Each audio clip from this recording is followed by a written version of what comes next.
ଏଇଟା ଗୋଟେ food festival ଭଳିଆ ଥିଲା। ମୋଷ୍ଟଲି ଆମର ଯେତିକି ଏସଏଚଜି ମା ମାନେ ଅଛନ୍ତି ତାଙ୍କର ମାନେ ମାଣ୍ଡିଆ ଉପରେ ଥିଲା ଏଇଟା କି ମିଲେଟର କେମିତି ମାଣ୍ଡିଆଟାକୁ ଆମେ ଖାଦ୍ୟରେ ମାନେ ଡେଲି ଦିନଚର୍ଯ୍ୟା ଖାଦ୍ୟ ଖାଦ୍ୟ ଯୋଉଟା ଆମେ ଖାଉଛନ୍ତି ସେଥିରେ ଆମେ ୟୁଜ କେମିତି କରିପାରିବା, ତାର ସବୁ ମାନେ ପ୍ରଭାବ କଣ କଣ ପଡୁଛି, ଆମର ହେଲ୍ଥ ବେନିଫିଟ୍ସ କଣ କଣ ଅଛି ସେ ରିଲେଟେଡ ସବୁ ବୁଝା ହେଲା। ଆଉ ଡିଫରେଣ୍ଟ ଏସଏଚଜି ଗ୍ରୁପ ଆମର ଔପଦା ଓ ନୀଳଗିରିରୁ ଆସିଥିଲେ, ସେମାନେ ସବୁ ଖାଦ୍ୟ ପ୍ରସ୍ତୁତ କରିକି ଆଣିଥିଲେ ଯୋଉଟା କି ମାଣ୍ଡିଆରେ ଆମର ସ୍ପେଶାଲି ଥିଲା। ଗୋଟେ ସ୍ପେଶାଲାଇଜେସନ ଥିଲା କି ମୋମୋ ବି ବନେଇକି ଆଣିଥିଲେ। ତ ଯୋଉଟା କି ଆମେ ଦେଖୁଛନ୍ତି ଆଜିକାଲି ଆମର ପିଲାଙ୍କୁ ବହୁତ ଖାଇବାକୁ ଏଇ ସବୁ ଫାଷ୍ଟ ଫୁଡ ହେରିକା ବହୁତ ଇଚ୍ଛା, ତ ସେମାନେ ସବୁ ତାଲିମ ନେଇଛନ୍ତି ଆଉ ସେମାନେ ନୂଆ ନୂଆ ଆମର ଯୋଉ ଫାଷ୍ଟ ଫୁଡ ତାକୁ ବି ଆମେ କେମିତି ହେଲ୍ଦି ବନେଇ ପାରିବା ତା ଉପରେ ହିଁ ସେମାନେ ସବୁ ଖାଦ୍ୟ ବନେଇକି ଆଣିଥିଲେ। ଆମର ଦହିବରା ହଉ ବା ଆମର ପିଠା ହଉ ବା ଆମର ମୋମୋଜ ହଉ ୟା ଦହି କାଞ୍ଜି ହଉ, ତ ବିଭିନ୍ନ ପ୍ରକାର ଥିଲା। ବୁଝା ହେଲା ଆମେ ଏଇଟା ମାନେ ଆଶା କରୁଛୁ କି ଏଇଭଳିଆ ଆମର କିଛି କିଛି ଫୁଡ ଫେଷ୍ଟିଭାଲ କରେଇକି ଆମେ ସଚେତନ କରିପାରିବା ଲୋକମାନଙ୍କୁ କି ସେମାନେ ମାନେ ତାଙ୍କର ଡେ ଟୁ ଡେ ଲାଇଫରେ କେମିତି ମାଣ୍ଡିଆଟାକୁ ବେଶୀ ଉପଯୋଗୀ ଭାବେ ୟୁଜ ଯେ କରିପାରିବେ। ଆମର ଶ୍ରୀଅନ୍ନ ଅଭିଯାନ ସ୍କିମ୍ ମାଧ୍ୟମରେ ଔପଦା ବ୍ଲକରେ ଗୋଟେ ଫୁଡ ଫେଷ୍ଟିଭାଲ ଆୟୋଜନ ହେଇଥିଲା। ଫୁଡ ଫେଷ୍ଟିଭାଲ ଆମେ ଆୟୋଜନ କରିବାର ମୁଖ୍ୟ ଲକ୍ଷ୍ୟ ପ୍ରଡକ୍ସନ ଅଫ ପ୍ରଡକ୍ଟିଭିଟି ଫାର୍ମରେ ବଢେଇବା ସଙ୍ଗେ ସଙ୍ଗେ ଫାର୍ମରୁ କେମିତି ଜିନିଷଟା ପ୍ଲେଟକୁ ଆସିବ, ଫାର୍ମ ଟୁ ପ୍ଲେଟ କନସେପ୍ଟ ନେଇକି ଆମେ ଏଇ ଫୁଡ ଫେଷ୍ଟିଭାଲ ଆୟୋଜନ କରିଥିଲୁ।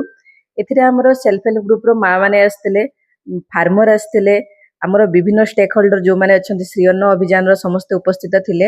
ସେଇ ମାଧ୍ୟମରେ ଆମେ କିଛିଟା ମିଲେଟର ପ୍ରଡକ୍ଟ ଫୁଡ ପ୍ରଡକ୍ଟ କରାହେଇଥିଲା, ତାକୁ ଆମେ ଲୋକମାନଙ୍କ ମଧ୍ୟରେ ଆଦୃତ କରିବା ପାଇଁ ତାଙ୍କୁ ପରସି ଦିଆହେଇଥିଲା। ତାର ରେସିପି ବିଷୟରେ ଡିସ୍କସନ କରାହେଇଥିଲା ଆଉ କେମିତି ସମସ୍ତେ ଏଟଲିଷ୍ଟ ଗୋଟେ ଡେରେ କିଛି ମିଲେଟର ପ୍ରଡକ୍ଟ ଫୁଡ ପ୍ରଡକ୍ଟ ନିଜ କନଜ୍ୟୁମ କରିବେ, ହ୍ୟାବିଟ କରିବେ କି ତାକୁ କନଜ୍ୟୁମ କରିବା, ସେ ବିଷୟରେ ଆମେ ଆୱାରନେସ୍ କରିଥିଲୁ। ମାଣ୍ଡିଆ ଆକ୍ଚୁଆଲି ରବିରେ ରବିରେ କମ ହୁଏ ଏଇ ଏରିଆରେ, ଖରିଫରେ ହୁଏ।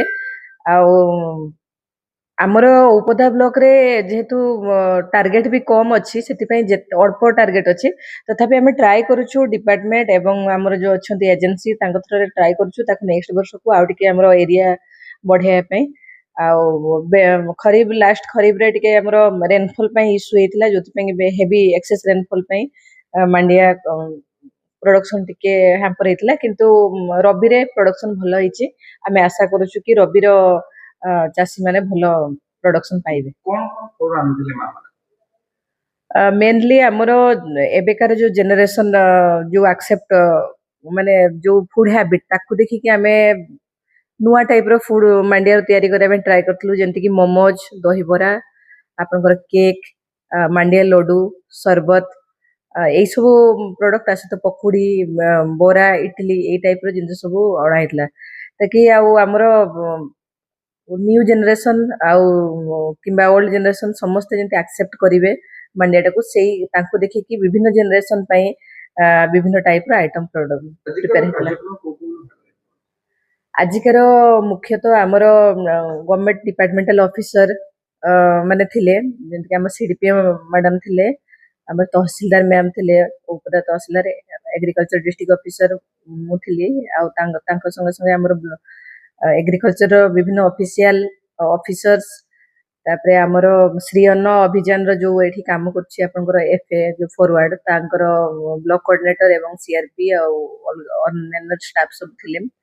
ଆମର ଯୋଉ ଏଫଆଇସି ଅଛି ବ୍ଲକରେ, ତାଙ୍କର ମେମ୍ବର ମାନେ ସବୁ ଥିଲେ, ବିଏଫଏସି ଡିଏଫଏସି ର ମେମ୍ବର ଥିଲେ, ଫାର୍ମର ଥିଲେ, ସେଲ୍ଫ ହେଲ୍ପ ଗ୍ରୁପର ମା ମାନେ ଥିଲେ, ଓଏଲଏମ ର ଆମର ଷ୍ଟାଫ ଥିଲେ, ଏବଂ ମେନଲି ଆମର ଫୋକସ କରାହେଇଥିଲା ଯୋଉ ଗ୍ରୁପ ମା ଆଉ ଏବଂ ବିଭିନ୍ନ ଫାର୍ମର ଯୋଉମାନଙ୍କୁ ମେନଲି ଆମେ ଗାଁରେ ଯାଇକି କିମ୍ବା ଗୋଟେ ଘରରେ ଆୱାରନେସ୍ ମା ମାନଙ୍କ ଦ୍ଵାରା କରିବା, ସେଇପାଇଁ ଆମେ ଓମେନ ମାନଙ୍କୁ ପ୍ରାୟୋରିଟି ଦେଇଥିଲୁ ଏବଂ ଓମେନ ମାନଙ୍କୁ ମୁଖ୍ୟତଃ ଏଥିରେ ଇନଭଲ୍ଭ କରାଯାଇଥିଲା।